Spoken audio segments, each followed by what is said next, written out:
Siljaa etsimässä. Lapset kertovat toisilleen oudoista asioista, joita heille on tapahtunut. Pojat kertovat huomanneensa, että sää on lämmennyt. Tytöt ovat nähneet metsässä karvaisen ja pelottavan olion.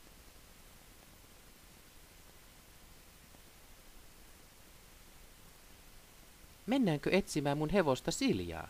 Sofia kysyy.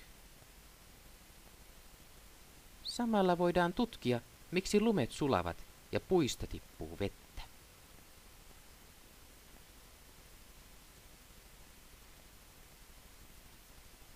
Joo, mennään vaan. Mä otan mun tietokoneen mukaan, Mikko innostuu. No, mennään vaan. Ihan sama, Sami mutisee. Ihanaa, Bella ajattelee. Mikko tulee mukaan retkelle. Lapset päättävät, että he tapaavat tunnin kuluttua. Sofia ehdottaa, että he näkisivät toisensa suuren männyn luona.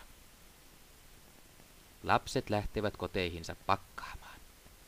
He ottavat mukaan reput, kiikarit, eväitä, vaatteita ja teltan.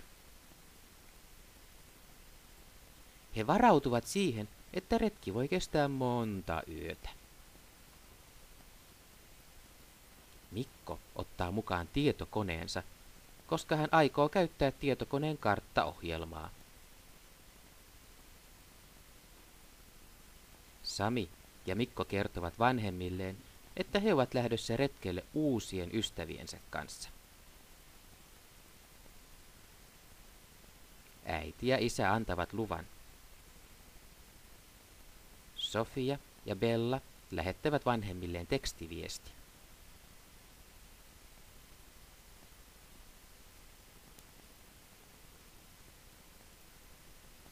Moi, olemme lähdössä uusien kavereiden kanssa retkelle. Retki kestää ehkä pari yötä. Bellan ja Sofian vanhemmat ovat tottuneet siihen, että Bella ja Sofia käyvät retkillä. He tietävät, että Sofia huolehtii Bellasta.